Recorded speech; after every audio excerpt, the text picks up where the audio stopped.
perfect scenario for them. This is a difficult game for the Super Fam. Onyx backed into a corner pero kailangan nila ng laban kontra sa TNC. Burrito Womi, go ahead. Matapos makakuha ng tig-isang panalo ang TNC Pro Team at Onyx Philippines ay narito na tayo sa game number 3. Match point ang pinaglalabanan dito. Makikita na natin kung sino ang unang makakalamang sa sering ito. Alam mo, sa drafting pa lang ay labanan na talaga at mainit na ang naging palitan. Halos lahat ng naging bans natin ay puro jungle.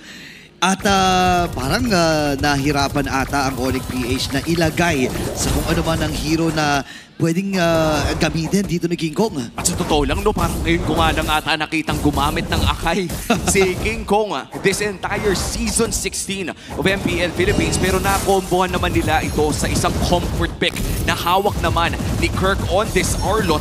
So kahit papano, no, kahit ba sabihin natin na sandamakmak ang mga jungle bans dito sa game number 3, ay nakahanap pa rin ng magandang combo side ng Onyx Philippines. And for TNC Pro Team, Neymar holding on to that Yuzong na nauuso na nga muli ngayon sa mga double fighter lineups. Oo, ayaw talagang, kumbaga, masasabi natin na ang TNC Pro Team ang bilis na kapag-adapt doon sa naging meta ngayong playoffs. Dahil nga dito sa Yuzong na ito. And this time ay tapatang CC and X-Borg. Parang ito na ata yung nagiging tapatan talaga pag may CC nakalusot. May X-Borg na isusundot. Oo, yun naman kasi talaga, no? Yung nakikita talaga natin, even back then, nung XP lane pa yung dalawa, pero mukhang may malupit na palitan dito, Kirk! Oh my goodness! First blood para dito kay Trimar. Grabe yung Cha energy, men. Dumugo yung Arlott. Men, yun pa naman yung mortal sin kapag ikaw ay XP lane, yung mamatay ka agad sa lane mo. Kasi nga naman, napaka-importante ng level 4 kapag unang pagong. At mukhang aabusuhin ito ng side ng TNC Pro Team. Umaaligid dito si Zyda Chakno pero nandyan din naman si King Kong at Brusco. Kaya naman mapoprotektahan pa si Kirk pero napakalaki ng kalamangan ng TNC Pro Team sa pinakaunang pagong ng larong ito dahil na rin level 4 ang kanilang XP laner dito. Gugulong-gulong na si Chaka, hinahanap na si King Kong, natagpuan na nga. Pwedeng banggain, si Lancy tinututukan na rin ng flashlight. And yung Black Dragon form na kulay red ay lumabas na rin. At malayang pagong para sa TNC. TNC Pro Team with an early game lead. Kakailanganin muna magpahinga ng Onyx Philippines dito sa loob ng kanilang jungle. Grabe, hindi ko in-expect na magiging ganun yung itsura ng ating turtle fight.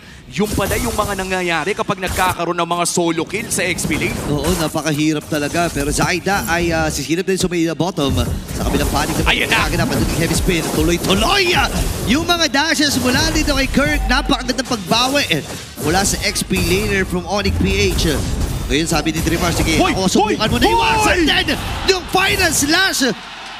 Oh my goodness! Grabe si Trimar gumalaw ha! Oh, Trimar is on fire after mabigyan si Kirk ng magandang ikot.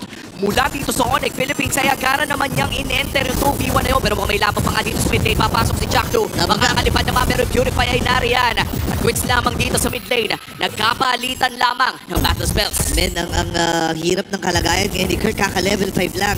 And si Trimar ay pa 7 na. Available na rin yung first item niya. Nakita ako, naka-Hunter Strike na rin. Sakit sa ulo nitong dragon na to mamaya. Oh, alam na natin ngayon kung bakit binaban talaga itong Yuzong against specialists, no? Dahil katulad na lamang ni Sanford, si Trimar, going back to the days of Echo, para dito kay Trimar, isa talaga sa mga paborito niyang pick ang Yuzong.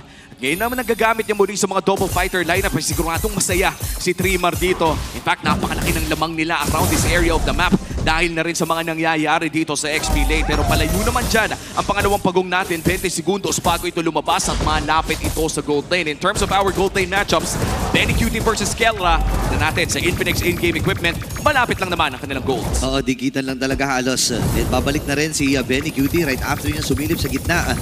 Lancy, Minamama din yung mga miyembro dito ng Onyx PH. Kung iisipin mo kasi parang sobrang naging pabor dito sa TNC yung naging draft kasi nga naman meron kang Zushin na sobrang ganda kapag naka-util jungle ka eh. Napakahirap din kasing kumilos, no? Pero si Bruce kung mukhang naipit dito. 3v1 ang ganap. Pero makakalipad naman with the Avatar of the Guardian. In off-cam kill, 3 Martizi. Mukhang mabibigyan siya ng isang Akai Arlott combo. At threat na turtle na ang call para sa Onyx Philippines. Alam nila na walang heavy spin ito si King Kong. Ganun din naman si Brusco. Makikipag 50-50 yata dito si Zaida. Nagamit yung Crimson Beacon. Chakno yung babante na rin. Benny Cutie ay Zaida! sa harapan. At si Benny pa ang nagtagumpay. Kailangan na magtakuha dito ng Super Fam. At doon na rin yung Lost Insanity. Abot naman si Kera. Hindi. Kung sila nagamit ng King Kong ay nag-try na mag-stun or magbigay damage from TNC. Wow. Pero wala nang hindi nasasapati yun. Brusco ay nakaiba. Kabati na rin. Black Dragon Form ay nagamit. Hala! Si Brusco ngayon ang magiging target Hala! nila. I-clear lang yung mga wave. Ligtas pa rin si Tremor. Doon yung final slash. Grabe yung pagpawe. Aray ko po, napaka-update. Pinagpapalit pa dito yung Super Prince. At naipaghigan din niya si Kirk. Ganun naman sa ang nangyayari. Si Kera ay nakakuha rin ng Torres sa baba. Daming nakuha ng Onyx Philippines doon at wala masyadong na trade ang side ng TNC Pro Team. Sinubukan ni Zaida mag-reply doon sa may bandang itaas pero mukhang si King Kong ngayon makikipag 2v1, maaangat, mare-retribution. Pero mukhang makakatakas naman, magsasakitan lamang kay Jackdo. Yung Bentley ay sakto lang naman. Nakuha pa rin niya. Kuha pa rin na sunog. Buti na lang ay napunta pa dito ay Zaida. Lamang pa rin Solo naman. kill. Ayan na, si Solo kill. Si Lancy dito. Naku, tinatadtad lang ng lantern itong si King Kong. Grabe yung mga nagiging kaganapan dito ha. Umuulan ng solo kill dito sa game number 3 ng TNC in Onyx Philippines. Hindi masyado nagkakalayo ang ating gold. Just a 500 gold differential. Alright. At mukhang si Brusco ay bibigwasan na naman at iaangat pa. Forcing ang revitalize mula dito kay Brusco. 30 seconds bago lumabas ang panghuling pagong natin at pinapakura na nga ito ng side ng TNC Pro Team. Pero back na tayo sa equilibrium, papi. Wala nang lamang sa larong ito. Malaganda ng naging responde din kasi ng Onyx PH dun sa pagiging agresibo ng TNC. Nakakuha na sila ng Torres sa baba. Nakapag-trade sila ng mga kills doon. Actually, sila pa nga ang lamang in terms of kill score. Ang TNC kailangan nila mag-convert eh. Hindi pwedeng puro pang mamama eh. Dapat merong conversion eh. Tsaka kahit pa sabihin natin medyo nalugi si Kirk sa XP lane kanina, ay nakabawi din siya with great angles on the final slash. In fact, yung mid-lane play ay talagang solely nang galing dito sa Kirk pick na ito na Arlott. TNC Pro Team ngayon, hihilain ang pangatlong pagong ng larong ito. At mukhang magba-Black Dragon form na rin si Trimar. Ayan na, kalahati kasi yung buhay ng pagong eh. Parang matik na kagad yan eh. Masyadong malayo si King Kong. At makukuha na ng malaya dito ni Zaida. At din si Trimar. Ngayon ay nabitawan na rin ng Defying Beats. Baba ng buhay ni Chakno. Kailangan na mag-evis ni King Kong. Last Insanity na gamit din. Pero nag-aabol pa rin dito si Chakno. Nabitawan yung Vengeance. Hindi nag-attempt at TNC na habulin pa itong si Kera. 1 kill, 1 turtle. Sulit na para sa TNC Pro Team at muli nilang makukuha ang 1,000 kalamangan. Traction ball si Babato dito ni Super Prince pero wala pa namang matatamaan. At mukhang kakalma muna ang ating laro. Pero mukhang hawak na naman ng TNC Pro Team ang maliit na kalamangan. Just a 1.6k gold lead. Pero sapat naman na ito para mabigyan ng permiso dito si Zaida na pumasok sa loob ng jungle ng Onyx Philippines. Yun na nga eh. Tsaka nagbabasag na rin si Zaida dito sa baba. So tinatry nila na paliitin yung mapa dito sa bottom. Dahil dyan nga tutubo yung unang lord ng laban. Si Trimar ay nag-aapag din ang pagkakataon. Lancy nakita ni Brusco. Ngayon si Chakno ibabanggain. Uy! Yung final slash na nagamit. Sabay walang tinamaan yun. Oo. At si Zaida ngayon ang mga mag-aagaw lamang. Retribution ay nagamit ni Zaida. And looking at the levels, lamang na ng 2 levels si Zaida at yes, King Kong on this Akai. Makikita natin na si Zaida nga talaga namumuna sa ating XP level ranking. Medyo malayo pa ang hahabulin dito ni King Kong para masabayan ang retribution na manggagaling dito kay Zaida. But for Onyx Philippines, no, maganda. Ay napakadami pa rin nilang crowd control and displacement mula dito kay Kirk. And of course, yung tunaw factor galing na rin dito kay Kendra. Ang tanging kailangan na lamang ng Super Family ay oras para maka-farm. Oo, importante yun, lalo na kay Super Prince na ngayon ay available na rin ang kanyang Sky Piercer. So ang poproblemahin na lang niya kung sino-sino sa TNC Pro Team ang magiging stock nito. And speaking of stock, pa-stock na rin ng Holy Crystal dito si Zaida. So mag-expect tayo na mas masakit at mahapding electrifying beats mula sa kanya. Yun na talaga yung pangalawang power spike ng isang joiner. Yun yung hinihintay ng lahat ng mga joy players dyan. Malakas ka ng levels 1 to 4, hihina ka ng mga susunod na mga level. Pero the moment na makuha mo yung Holy Crystal mo, in which case, na-secure ni Zaida ng 9-16, ay dito na natin makikita yung Holy Crystal na empowered ang kanyang electrifying beats na napakasakit na tulad ng sinabi mo. TNC Pro Team, lalaki lamang ang nilang kalamangan, 2,000 na at mukhang Gusto nilang makuha ang pinakaunang Lord ng larong ito. In terms of Turtles ay nakontrol nila ang tatlong pagong ng larong ito at ayaw nilang ibigay itong Lord. Yun na nga eh, ang tapang na rin ni Lancy. Binababara na ito si Kelra. Brusco ay nakaabante na rin. Si Kiko ay nag-aabot na pagkakataon. Nag-conform nagamit. Pinuforce ata nila yung heavy spin. Si Chato ay puforce na rin kanyang sarili. Nagamit yung revitalize. Si Kiko ay sumisilip din. Heavy spin ay nagamit niya. Pero di siya aabot dun sa Lord. Kailangan magkatrasan ng Onyx PH. Si Trimar na may iipit din sa tutong miyembro mula sa Onyx. Pero Uy, din yung nasinsanity. Aabutan si Kelra at sumabog sa mukha ng Gold Standard and Belly Cutie with a double. Yan ang literal na bagyo at hindi ito nagbabadya dahil parang biglang may lumabas na low pressure area doon sa may bandang ibaba ang TNC Pro Team. Makakalamang na sila ng halos 4,000 with 3-man going down for the side of Onyx Philippines. And TNC tutuloy lamang kanilang pag-push dito sa may bandang mid lane. Meron pang Lord sa baba. Silip tayo sa ating Infinix in-game equipment. Napakahapdi na nga dahil papunta na tayo sa part na yung mga items dito hindi lamang ni Benny Cutie pero pati na rin ni Lancy ay napakahapdi na. Oo nga, no, nabanggit natin na may Sky Piercer na siya. At papunta ulit sa isang magical item. Chakto ay rumuronda-ronda lang, sinisilip-silip lang kung sino ba ang target na pwedeng puntahan. Okay, alam ni Keller na wala pang gulong ito. Benny Cutie tumatrabaho sa itaas na bahagi. And ang TNC, medyo masaya sila sa 5K na nakuha nilang lead. King Kong no susubok dumepensa dito sa may bandang mid lane. Pero mukhang makakadepensa naman sa baba ng Onyx Philippines dahil hindi na pumutok ang Holy Shields. So far, napakaganda ng depensa ng Onyx Philippines. Oo, sobra talaga. And ayaw din mag-overextend dito ng TNC. Lalo na alam nila na meron pang heavy spin itong si King Kong.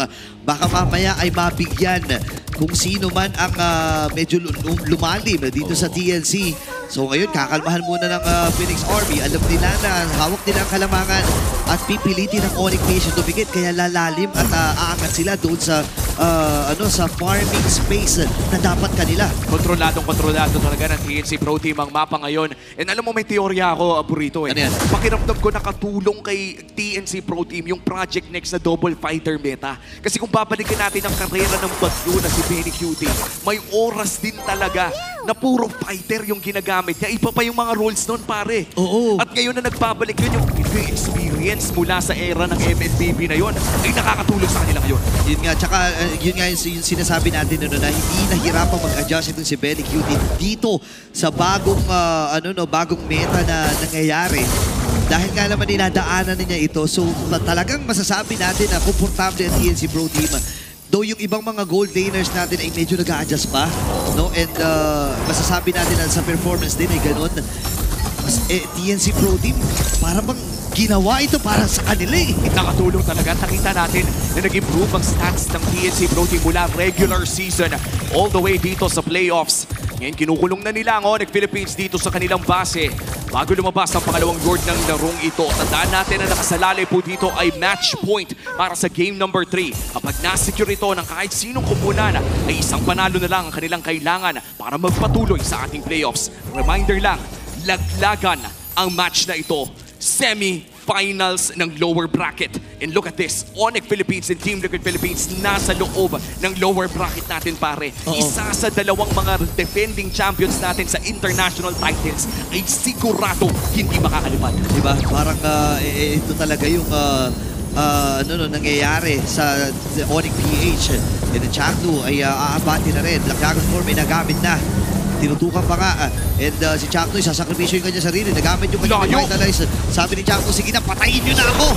As long as makuha namin ang libre yung Lord. Ganun na nga nangyari. Heavy Spirit nagamit na rin dito ni King Kong. Pero ito na ata ang pagbawi ng TNC Pro Team. Nandun yung final slash. Sino pa na may ipit? Nandun yung Petrify! No way! Naabutan yung tatlo. Mabuti na lamang ay sapat yung damage ng Onyx para patayin si Trimar. Pero mukhang tutuloy pa nga nila. Benny Cutie na medyo manganganib dito. May immortality pa naman pero si Zaida doon sa likod. Electrifying feed si Kirk ay papapa-flicker.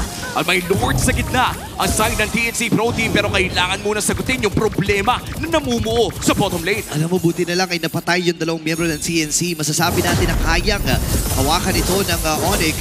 Si King Kong nangangalahati yung buhay. Si Kirk ay nagamit yung final slash. Yun nga, at napuno pa rin naman yung armor dito. Benny Cutie, makakataas siya. Flicker nagamit din.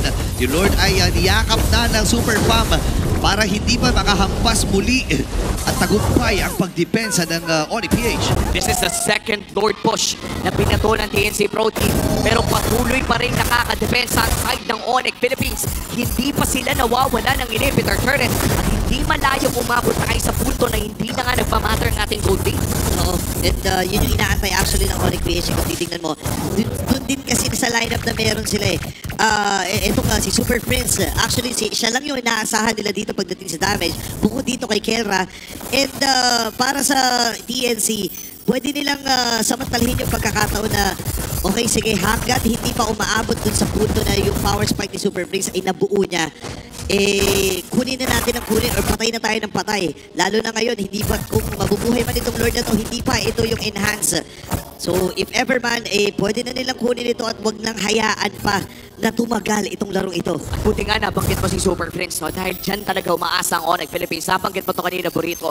Looking at the composition from Onyx Philippines at talagang inaasahan nila dito ay Kimi na magpo-provide ng napakataas na DPS by mid to late game. Sa ngayon ay tiis pogi muna para sa side ng Onyx Philippines. Pero good news naman, you are part of the Super Family ay hindi na lumalagpas ng 6,000 ang kalamangan ng TNC Pro Team. Meanwhile for TNC, lamang pa rin sila. Technically, kung sakaling maglaban ito ng isang batas na 5v5, ay makikita mo na may diferensya talaga in terms of items na, by the way, masisilip natin sa ating Infinix in-game equipment. Looking at the items of Trimar na lamang ng 1,000 against Kirk, nariyan na nga ang Blade Armor na talagang hate na hate ng mga KB ngayon sa FG. Oo, ilag-invest na talaga siya dito. Gayon din naman, ito si Chakno. Para nga naman mapunuan yung damage na maibibigay ni Super Friends. Actually, nakita ko may bote na siya doon. Baka mamaya mag-concentrated energy siya. So para lang kahit papano meron siyang HP regeneration or spell bomb every time nababaril siya. So ang TNC ngayon, binabagalan lang nila ilang segundo, 10 segundo para doon sa next na Lord. And pagdating naman sa wave, nailamang na nila. Ang ganda ng flow dito sa top, oh. Napakaganda nga. At napakaganda din ang naging objective control ng TNC Pro Team dito. Looking at the objectives, yung 3 pagong at yung huling 2 Lord ay nasecure ng TNC Pro Team. Siyempre itong panghuling Lord or pangatlong Lord ng larong ito ay gusto na rin nilang makuha. Pero ang pinagkaiba dito ay wala namang inhibitor turret na nakuha pa mula sa first 2 Lords na yun. Kaya kayang-kaya talaga bumalag ng Onyx Philippines. Pakiramdam ko nga base dito sa oras na to, baka umabot pa to sa enhanced na Lord i-delay pa ng i-delay 17 minutes. Pero sabi ni Zaida, hindi try natin i-burst. Alam natin na galing pa sa itaas itong si Kirk. Bibit-bitin ni Lancy itong si King Kong. Nababawasan na pa unti-unti. Kelra ay tinatry umabante. Di naman si Lancy lang yung umahanap kung nahihirapan ng Onyx. Hindi pa nga nila alam kung nasaan si Trimar. Anytime ay pwedeng mag-Black Dragon form, pero si Very Cute ay nangangaray na nga rin. Babalik ng bagya ang kanyang buhay at i-reset nila yung Lord. Final slash na gamit na dito kay Jackdo. Pero mukhang hindi nila i-all in si Jack Maamba around that right push mid. And so far, reset na naman para sa Lord na ito. Walang inhibitor turrets pero naglalamangan pa rin sila sa makruhan around this Lord bit. Wala na, pindutan na, tsaka basahan na to sa mapa. Si Zaida sabi niya, sige na. Medyo matagal na tayo dyan sa Lord. Tatry ko nang i-clear ng mabilis itong wave na ito para nga naman masamantala na natin. Electrifying beats ay nagamit nyo dun sa may top. Alam ata ng Onyx PH, pero ma-atras sila, ha? Wala na rin kasing masyadong cooldown yung electrifying beats at this point. Siguro nasa mga 12 seconds, 14 seconds na lamang yan. Kaya naman babalik muna sila around that Lord area. Si Kirk ang ipapadala ng Onyx Philippines para sagutin yung wave na namuo doon sa may bandang itaas. Pero napakalaki din ang problema doon sa baba. Benny Cutie ang hahawak para sa side ng TNC Pro Team at nagtatago pa rin dito si Zaida. Hindi alam ng Onyx Philippines kung nasaan yung jungle and XP laner ng TNC Pro Team. Meanwhile si Brusco, nag-aabang din lang doon sa Genting. Napakalupit humawak ni Benny Cutie nung Lord, no? Alam mo, bumabalik din yung paunti-unti yung kanyang buhay. At si Jack, sino ang kanyang aabutan? Naipit ata siya. Kelra nakita niya, niyoyoyo siya. Kompleto 5v5 ang magiging action, ha? Nagpo-flow din. Si Trimar sa baba. Abot naman si Jack, lahat yung kanyang buhay. Ganun din naman si Brusco. Benny Cutie aabati din. At nakahatak ng mga batteries. King Kong, pinaforce nila na magamit yung heavy spin. Pero parang antibay talaga. Ito yung final shots, nasa quit. Ito si Benny, na ginlabas na rin yung Black Dragon form. Nasabi ng medyo naman si Lancy ay sumugod na rin with that Crimson Beacon. Nabit-bed, AOG nagamit din. Habang heavy spin, nabitawan ng Trimar. Pop lang yung imo. Hindi, wala siyang immortality. Namatay doon si Trimar. Kasabay ni Super Prince. Uy, Kirk, tatlo na kaagad ang napatumba. Lancy nakakuha na ng 2. Pwede ata silang tumuloy dun sa top lane. Oo, ayaw na ata nila mag-Lord. Endable na ata ang call ng TNC Pro Team dito. Dalawa, depensa. Kelrap, King Kong, the K&K connection versus the Phoenix Army. Kuno, delikado ata sila. Dipitin ata yung clear wave na meron sila. Sumalubong na si Chato dito at si Kela kailangan matras. Sinalubong din ang Last Insanity. Si Kiko ay kumakapit pero hindi siya pakakapinin ng TNC Pro Team at sila ay match point na.